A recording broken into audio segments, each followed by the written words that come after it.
미국 기독교 역사상 아주 유명한 부흥사로 꼽히는 인물 중에 드와이트 무디라는 분이 있습니다. 무디. 이 무디가 한 번은 영국에서 집회를 정말 은혜롭게 마치고 휴프레 호를 타고 미국으로 돌아갈 때 있었던 일입니다. 무디가 탄 배가 큰 소리가 나면서 갑자기 멈춰 섰습니다. 무디의 아들이 급히 갑판에 나갔다 오더니 배가 암초에 부딪혀서 가라앉는 중이라고 맞았습니다. 무디는 놀라갖고 갑판에 올라가 봤는데 약 700여 명의 승객들이 다 갑판에 올라와서 아비규환이었습니다. 어떤 성미 급한 사람은 물에 빠져 죽기보다는 차라리 자살하겠다고 총을 꺼내 들어서 주변의 사람이 말리느라고 아우성이었습니다. 그때 무디가 승객들을 모아놓고 기도회를 시작했습니다. 산상기도회. 그리고 무디는 시편 91편 9절부터 11절 말씀을 큰 소리로 봉독했습니다. 네가 말하기를 여호와는 나의 피난처시라 하고 지존자를 너의 거처로 삼았으므로 화가 내게 미치지 못하며 재앙이 네 장막에 가까이 오지 못하리니 그가 너를 위하여 그의 천사들을 명령하사 내 모든 길에서 너를 지키게 하심이라. 막 외쳤어요. 우리 기도했어요. 우왕좌왕하던 승객들이 진정이 된 걸 보고 무디는 자기 객실에 와서 잠이 들었는데 그렇게 편안하게 깊은 잠을 잤다고 합니다. 그런데 정말 얼마 후에 기적같이 나타난 레이크 휴론이라는 배가 와서 한 명도 부상자 없이 무사히 다 구조되었다고 합니다. 그런 일이 바로 바울이 겪고 있는 일입니다. 바울이 탄 배가 로마로 향해 가던 중에 정말 끔찍한 위기에 빠졌습니다. 사실 바울은 이번 항해가 위험하다고 떠나지 말자고 했습니다. 그런데 백부장은 선주와 선장의 말을 들었습니다. 하긴 바울의 신분이 죄인이었으니까 죄인의 말에 누가 귀를 기울였겠습니까? 그가 하나님의 사람이고 하나님의 뜻을 따라 움직이는 사람이라는 건 누가 생각이나 했겠습니까? 선주는 왜 고집을 부렸을까요? 선주는 배가 한 번이라도 더 움직이면, 빨리 움직이면 돈이 되니까 돈벌이를 목적으로 한 사람답게 욕심을 냈을 겁니다. 선장은 자기를 믿고 내가 뭐 배를 한두 번 운행했는가, 어떤 태풍이 있은들 내가 감당하지 못하겠는가, 자신감을 가지고 고집 부려서 배를 띄웠을 겁니다. 생각해보면 세상은 하나님의 말씀을 들으려고 하지 않습니다. 자기 생각대로 살려고 합니다. 돈이 된다면, 자기가 할 수 있다고 생각한다면 거기에 몰두해서 살아갑니다. 결국 그러다가 위기에 빠진 다음에야 깨닫게 됩니다. 그래서 우리가 어쩔 수 없이 겪는 삶의 위기는 때로 자신의 어리석음을 깨닫고 하나님께로 돌아오는 기회가 되기도 합니다. 오늘 본문 13절에 말씀하기를 남풍이 순하게 불매 그들이 뜻을 이룬 줄 알았다고 말합니다. 처음에 배를 띄웠는데 순풍에 정말 돛단 듯이 배가 미끄러져서 그 항해를 하니까 바울이 쓸데없는 말을 해서 괜히 사람 마음을 불안하게 했어, 뭐 이런 말도 했을 거란 말이죠. 그런데 그 잠깐의 항해 후에 곧 불어닥칠 엄청난 상황을 누구도 상상조차 하지 못했습니다. 사랑하는 성도 여러분, 우리가 원하는 대로 된다고 생각할 때가 위험할 수도 있습니다. 내가 하고 싶은 대로 할 수 있는 것이 항상 최선은 아닙니다. 특히 성도는 하나님 말씀을 거역하고도 일이 잘 된다 싶을 때 경계해야 합니다. 하나님 없이도 내가 원하는 대로 일이 풀릴 때 조심해야 합니다. 성도는 일시적인 평안함만 생각하면 안 됩니다. 잠깐의 어려움이 있을지라도 차라리 하나님 뜻대로 살기를 힘써야 합니다. 그리고 우리 이웃이 위기에 빠져 있을 때 오히려 소망의 메시지를 전해주는 역할을 해야 합니다. 이렇게 소망의 메시지를 전해주는 사람, 이를 영어로 소망의 메신저라고 말할 수 있는 것입니다. 자, 절망적인 상황에서 우리가 소망을 외칠 수 있는 이유가 무엇일까요?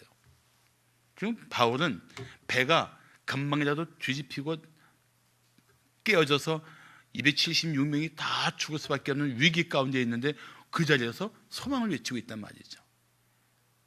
이렇게 절망적인 상황에서 우리가 소망을 외칠 수 있는 이유, 첫째, 소망을 주는 하나님의 약속 때문입니다.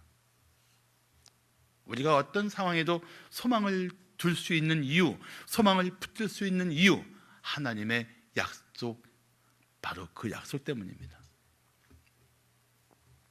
바울이 탄 배가 그레데 해변을 끼고 항해하다가 갑자기 유라굴로라는 그런 엄청난 광풍을 만납니다.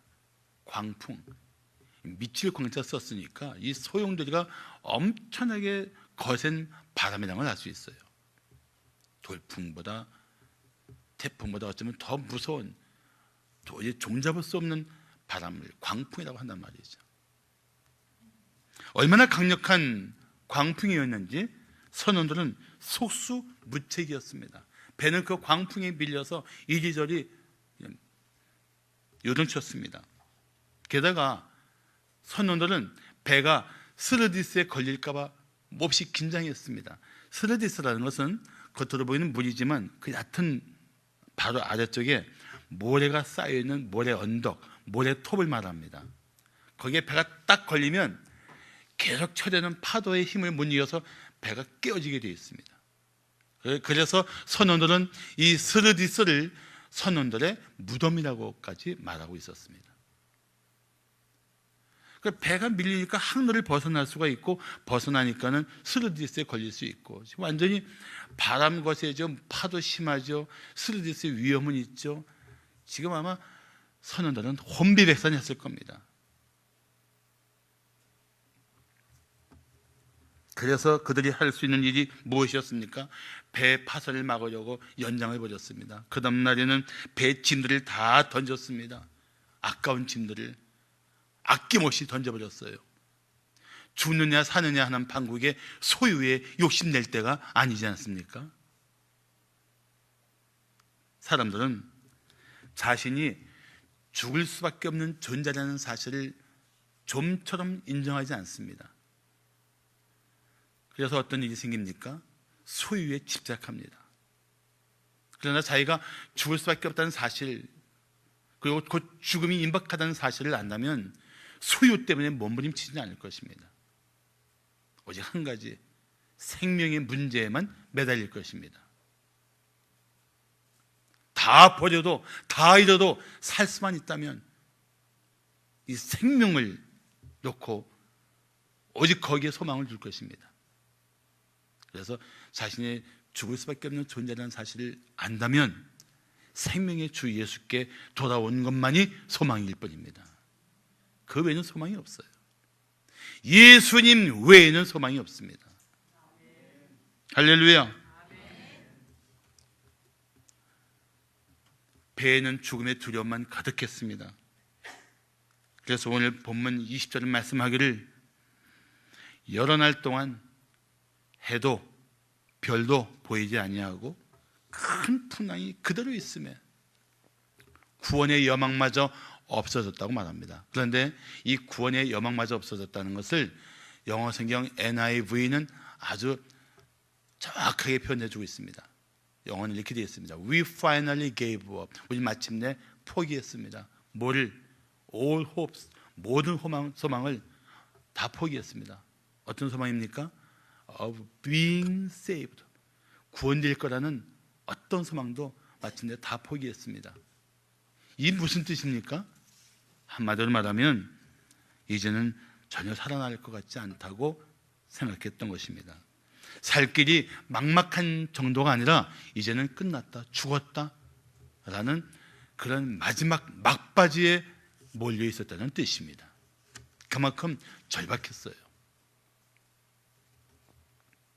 그런데 그 죽음의 무게가 가득하게 깔리는 그 절박한 상황에 사색이 되어 있는 사람들 틈에서 한 사람이 벌떡 일어섭니다.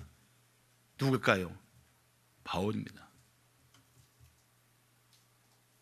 바울이 뭐라고 합니까? 자, 오늘 본문 21절부터 24절을 보시면 여러분이요 내 말을 듣고 글에 대해서 떠나지 아니하여 이 타격과 손상을 면하였더라면 좋을 뻔하였느니라. 내가 너희를 권하노니 이제는 안심하라. 너희 중 아무도 생명에는 아무런 손상이 없겠고 오직 배뿐이리라. 내가 속한 바 곧 내가 섬기는 하나님의 사자가 어젯밤에 내 곁에 서서 말하되 바울아 두려워하지 말라. 내가 가이사 앞에 서야 하겠고 또 하나님께서 너와 함께 항해하는 자를 다 내게 주셨다 하였다.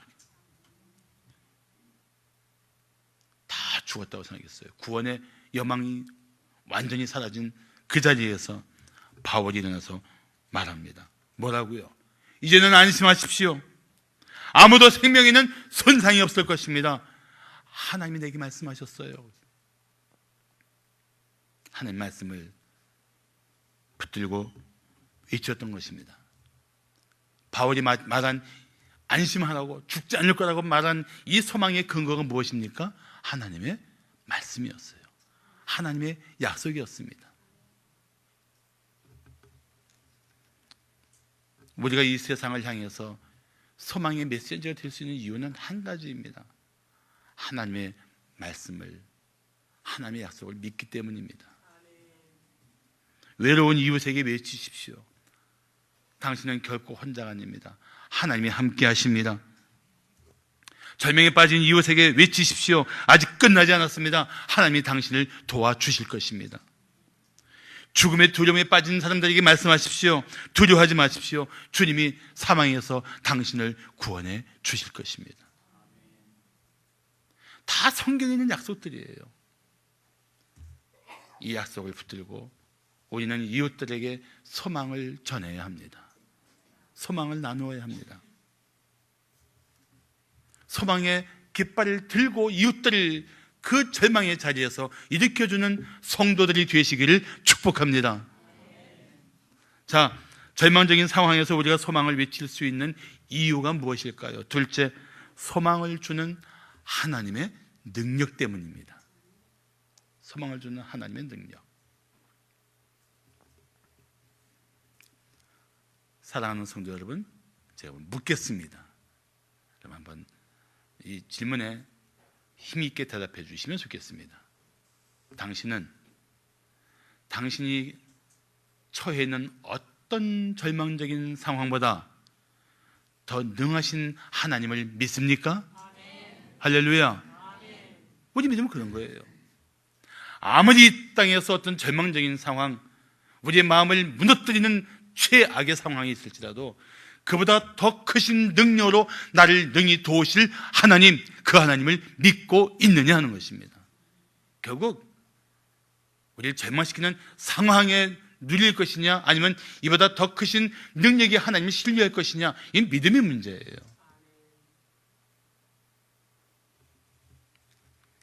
오늘 25절을 보십시오. 그러므로 여러분이요 안심하라. 나는 내게 말씀하신 그대로 되리라고 하나님을 믿노라. 바울의 고백이에요.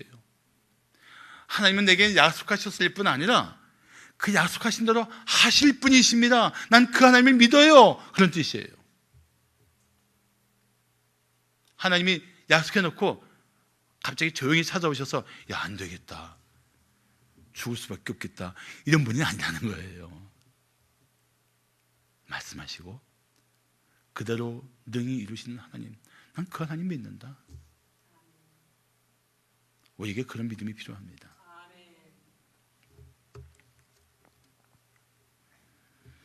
하나님 말씀을 듣고도 믿지 못하며 살 때가 얼마나 많습니까? 그래서 성도가 믿음 따로 말씀 따로일 수가 있어요. 믿는 것 같은데 실생활에서 조금만 어려움이 있으면 믿음 없는 사람처럼 행동한단 말이죠.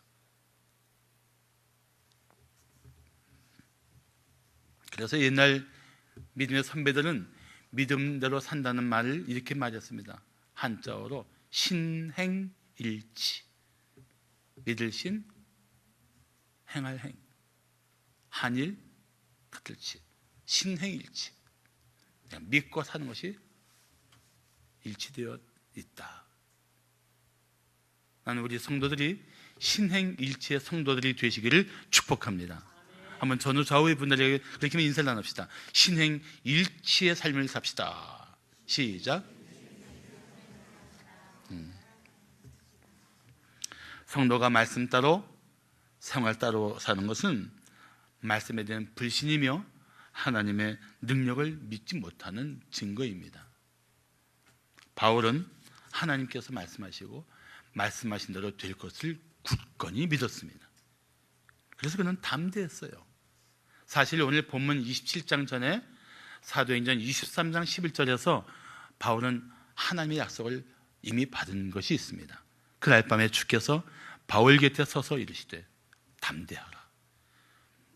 네가 예루살렘에서 나의 일을 증언한 것 같이 로마에서도 증언하여야 하리라. 지금 바울이 담배는 로마로 가는 길이에요. 바울은 알았습니다. 로마에 가서 하나님이 맡겨주신 복음의 증인으로 살아야 될 것을 알았어요. 그러니까 태풍이 아니라 더한 것이 와도 그의 걸음을 막을 수 없다는 것을 그는 믿었던 것입니다. 그런 믿음이 필요해요. 하나님이 내게 말씀하셨는데, 내게 약속하셨는데, 이 정도 문제가, 이 정도 상황이, 이 정도 절망적인 조건이 나를 무너뜨릴 수 있겠는가? 없다는 거죠.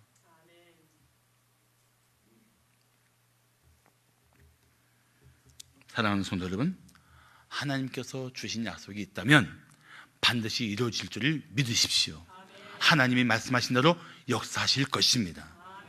그래서 이사야 55장 10절과 11절을 말씀하기를 이는 비와 눈이 하늘로부터 내려서 그리로 돌아가지 아니하고 땅을 적셔서 소출이 나게 하며 싹이 나게 하며 하여 파종하는 자에게 종자를 주며 먹는 자에게 양식을 줌과 같이. 11절 보시면 사라져버렸죠. 제가 읽어드릴게요. 내 입에서 나가는 말도 이와 같이 헛되이 내게로 되돌아오지 아니하고 나의 기뻐하는 뜻을 이루며 내가 보낸 일에 형통함이니라. 믿습니까? 하나님은 그 말씀을 그분의 뜻으로 생각하는 거예요. 내가 말한 건 그건 내 뜻이야.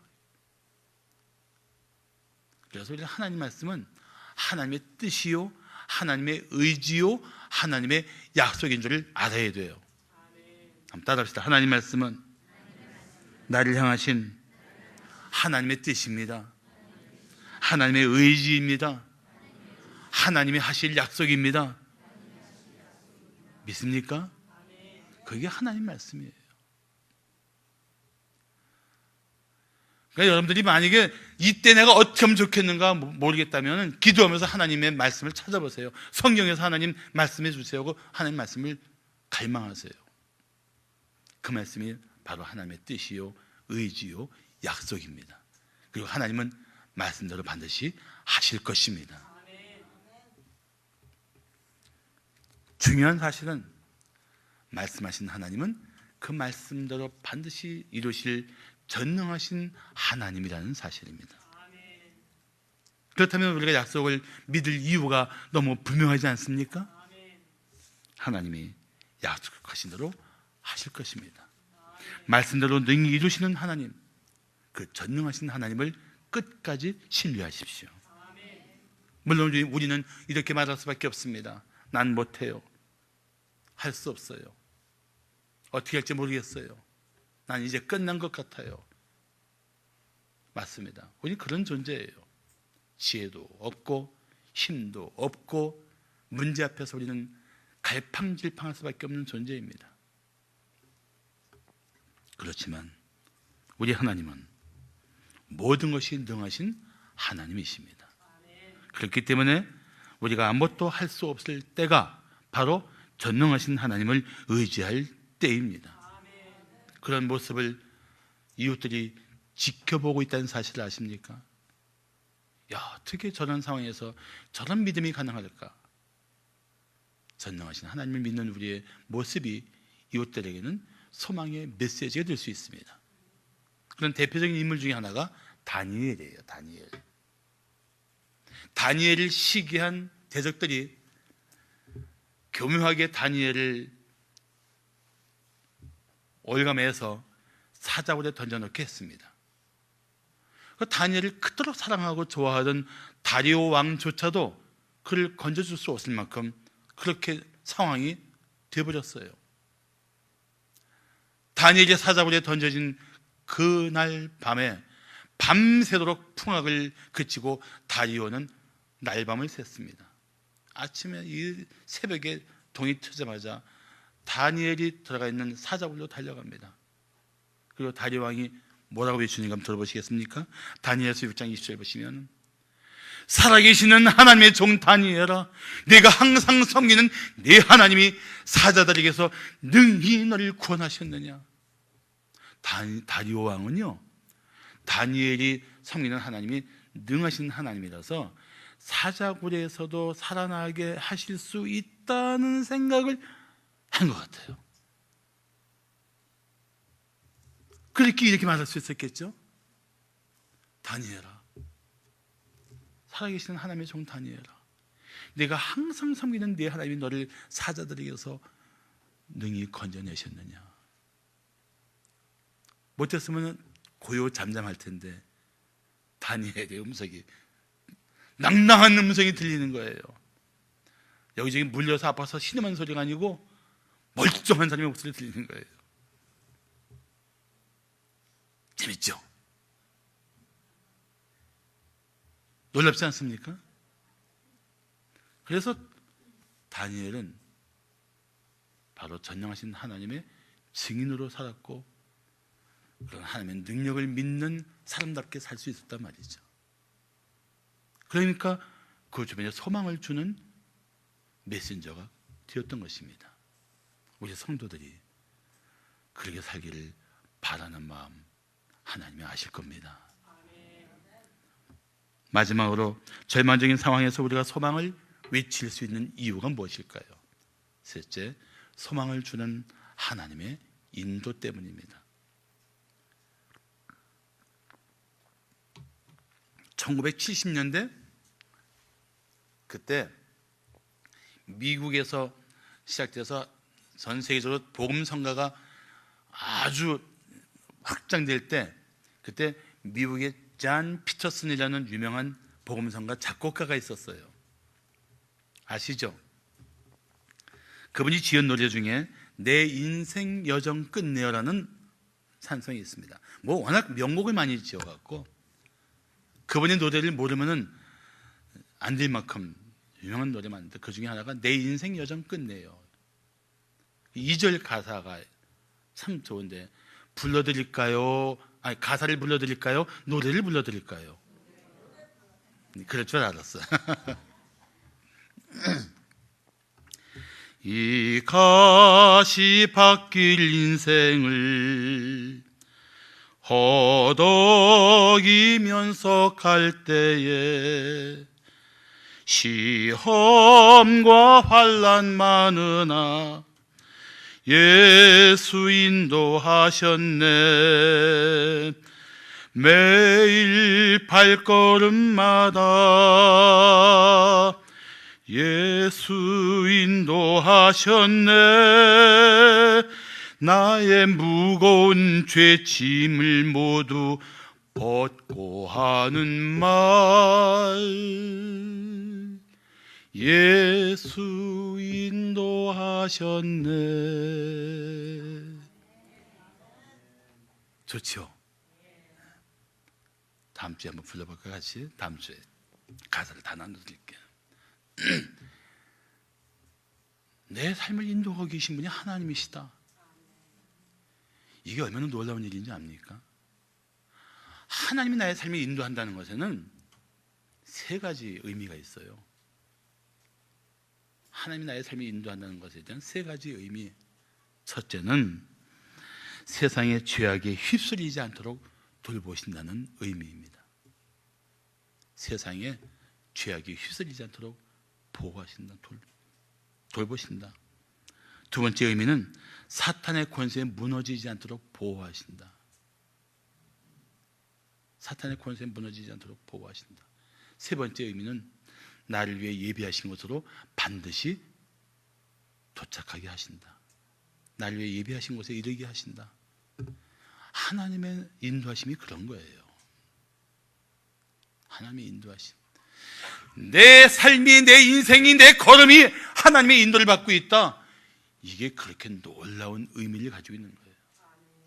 그 의미를 안다면 우리는 날마다 기도할 수밖에 없어요. 주님, 오늘도 나의 삶을 주님의 뜻대로 인도해 주시옵소서. 하나님의 인도를 받고 있단 말이에요. 누가요? 우리가 다 하나님의 인도를 받고 있어요. 그렇기 때문에 하나님의 인도를 받고 있는 우리는 모든 것을 이겨낼 수밖에 없습니다. 그렇기 때문에 로마서 8장 37절에서 이런 고백이 가능한 거예요. 그러나 이 모든 일에 우리를 사랑하시는 이로 말미암아 넉넉히 이기느니라. 이 모든 일이 시험과 환난과 고난과 죽음까지 다 의미하는 거예요. 겨우 이긴다? 간신히 이긴다? 어쩌다 이긴다는 개념이 아니에요. 넉넉한 승리. 바울이 담배는 정말 속절없이 강풍에 밀려다녔습니다. 요동쳤습니다. 15절을 보시면 배가 밀려 바람을 맞춰 갈 수 없어 가는 대로 쫓겨 갔다고 말씀하고 있습니다. 워낙 강력한 바람에 높고 거센 파도 때문에 배는 완전히 뒤뚱거리며 당장이라도 뒤집힐 듯이 요동치면서 파도 위에서 놀아나고 있었던 거예요. 그런 상황을 시편 107편 26절과 27절은 아주 잘 표현해주고 있습니다. 그들이, 배 탄 사람들이 하늘로 솟구쳤다가 깊은 곳으로 내려가나니 그 위험 때문에 그들의 영혼이 녹는도다. 그들이 배 탄 승객들이 그 태풍 가운데서 이리저리 구르며 취한 자같이 비틀거리니 그들의 모든 지각이 혼돈 속에 빠지는도다. 거센 풍랑에 겨우 떠있는 배가 요동칠 때 그 안에 승객들이 이런 환경 속에 있단 말이죠. 그러니 뭐 사는 게 아니죠. 이제 죽었는데 그래도 살려고 몸부림치는 거죠. 그런데 누구도 생각하지 못했던 일이 있습니다. 다 죽었다고 생각하고 배는 곧 뒤집히고 깨지고 끝장났다고 생각하는 이 순간에 누구도 상상치 못한 일이 두 가지가 있어요. 하나는 하나님이 그 배를 붙들고 계셨다는 사실이고, 또 하나는 하나님이 그 배를 안전한 곳으로 하나님이 친히 이끌고 가셨던 거예요. 그걸 알고 사도 바울은 뭐라고 외치는지 아십니까? 놀라운 곳으로 하나님이 인도하신다는 사실을 그는 알고 있었습니다. 시편 89편 8절 9절 보시면 여호와 만군의 하나님이여 주와 같이 능력 있는 이가 누구리이까? 여호와여 주의 성실하심이 주를 돌렸나이다. 주께서 바다의 파도를 다스리시며 그 파도가 일어날 때에 잔잔하게 하시나이다. 그 하나님을 찬양하면서 바울은 외칩니다. 자, 26절을 보십시오. 그런즉 우리가 반드시 한 섬에 걸리리라. 지금 바다에서 깨져가는 것 같은 그런 상황에서 바울이 묻습니다. 우리가 한 섬에 걸릴 거예요. 그 바다 속에서 그 배를 보호하시고 하나님께서 그 배를 그 섬으로 지금 이끌어가고 계신다는 거예요. 돛도 아니고 배의 키도 아니고 선원들의 노력도 아니고 아무도 할 수 없는 그 상황에서 하나님이 그 배를 붙들고 지금 이끌고 가고 계신 거예요. 어디로? 한 섬으로. 그 섬의 이름이 사도행전 28장 1절 보시면 멜리데라고 되어 있어요. 멜리데. 멜리데는 오늘날의 시칠리아 섬 아래 한 80리 떨어진 곳에 있는 말타라는 섬입니다. 말타. 그 뜻이 뭔지 아세요? 피난처. 하나님이 죽을 것 같은 인생들의 피난처를 예비하시고 그 피난처로 그들을 인도하고 계신다는 거예요. 아무도 그 배를 어쩔 수 없다고 생각했는데 전능하신 하나님이 그 배를 붙들고 이끌고 가신 거예요. 어디로? 한 섬으로. 그들이 살아날 수밖에 없는 한 피난처로 이끌고 가고 계신 거예요. 놀랍지 않습니까? 사랑하는 성도 여러분, 잘 생각하세요. 칠흑 같은 어둠 속에서 아무것도 보이지 않았지만 하나님이 그들을 위해서 한 섬으로 이끌고 가고 계신다는 사실. 우리가 소망을 갖는 이유가 무엇입니까? 나도 어쩔 수가 없고 누구도 나의 도움이 될 수 없는 상황에서도 하나님은 나를 위한 피난처를 계획하시고 내 삶을 이끌어가고 계신다는 사실입니다. 그런 하나님의 인도하심 가운데 우리가 살고 있는 거예요.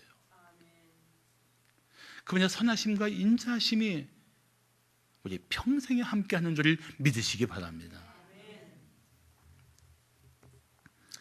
세상의 악한 권세가 우리 삶을 좌우할 것 같습니까? 아닙니다. 우연히 일어난 사건이 우리 생명을 주관할 것 같습니까? 아닙니다. 우리 삶의 주관자는 오직 하나님 한 분이십니다. 우리 생명의 주인도 오직 하나님 한 분이십니다. 우리가 하나님을 믿고 따른다면 하나님께서는 반드시 우리를 그 선하신 뜻대로 인도해 가실 것입니다. 그래서 시편 48편 14절을 말씀하기를 이 하나님은 영원히 우리 하나님이시니 그가 우리를 죽을 때까지 인도하시리로다. 결코 우리를 놓지 않으시고 항상 그 능하신 손을 붙들어 이끌어 가시는 신실하신 하나님, 그 하나님을 찬양해야 하지 않겠습니까? 그 하나님의 증인으로 살아야 되지 않겠습니까?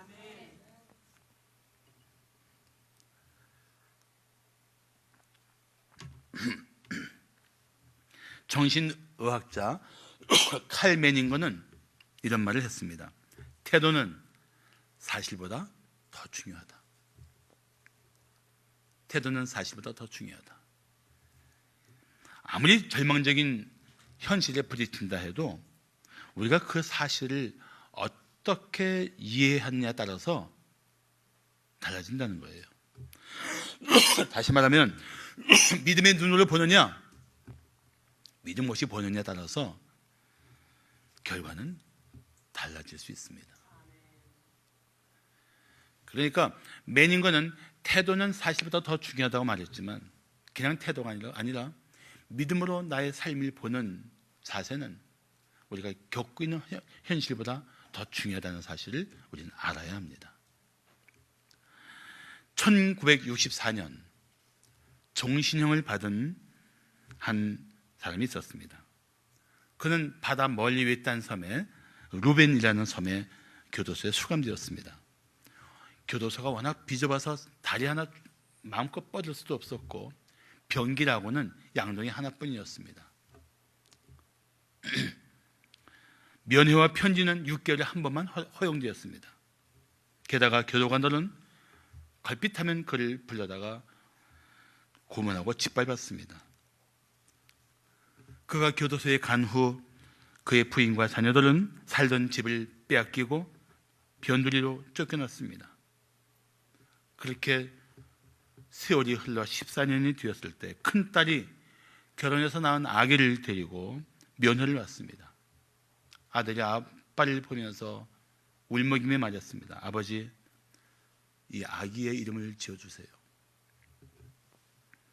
아기를 낳았다는 말을 듣고 아버지가 준비한 그 윗주머니에 들어있던 꼬깃 접은 쪽지를 꺼내 펴서 딸에게 건네주었습니다. 근데 그 아기의 이름이 그들의 토속어로 아즈위예요. 아즈위. A 알파벳의 제일 끝 G W I E 아즈위.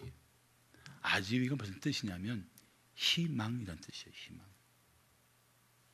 아버지가 지어준 아기의 이름을 본 순간 딸은 걷잡을 수 없이 흘러내리는 눈물을 감출 수가 없었습니다. 아버지는 그 딸에게 아무리 절망적인 상황이지만 그래도 여전히 우리의 삶에 희망이 있다는 메시지를 전해주었던 것입니다. 도저히 소망이 없다고 생각하는 그 삶에서도 그 사람은 포기하지 않았던 것입니다. 그 후로 13년을 더 그 교도소에 있다가 그의 나이 71세에 풀려납니다. 그리고 그는 마침내 백인 우월 사상이 가장 악랄할 정도로 강했던 남아프리카 공화국에서 첫 번째 흑인 대통령이 됩니다. 제가 개인적으로 좋아하는 고 넬슨 만델라의 이야기입니다. 절망이었죠. 그의 삶은 절망이었어요. 그런데 그 딸이 낳은 아기에게 희망이 있어. 포기하기는 일러. 그 말을 전해주고 싶었던 아버지의 그 간절한 마음이 딸을 울렸고 그것이 손자의 이름이 되었습니다. 존 버녀는 이런 말을 했습니다. 믿음이 건강할 때 소망은 결코 병들지 않는다.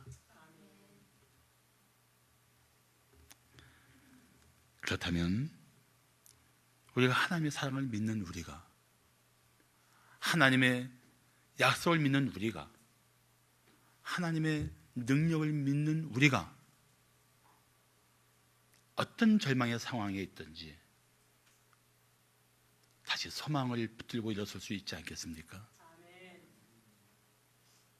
아무리 지금 힘겨운 일들이 내 마음을 무너뜨리고 내 힘을 빼고 고개를 절레절레 흔들고 이제는 끝났다고 싶은 상황이 있을지라도 다시 나를 능히 건지실 주님께 소망을 두고 일어설 수 있지 않겠습니까?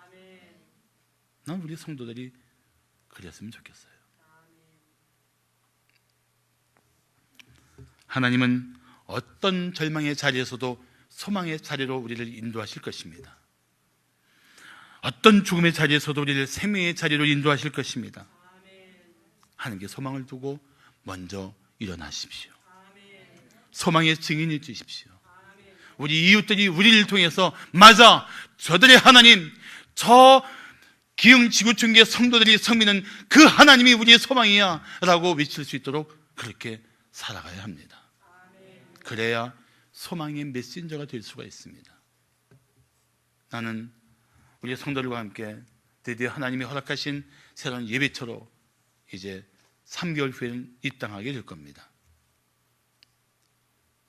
그것이 소망의 깃발을 날리는, 소망의 메시지로 점점 절망과 어둠에 빠져들어가는 이웃들을 살리는 은혜의 처소가, 은혜의 센터가 되기를 기대합니다. 하나님은 우리를 통해서 이 땅에 절망하는 영혼들이 소망의 빛 앞으로 나오기를 원하고 계십니다. 기도하시겠습니다.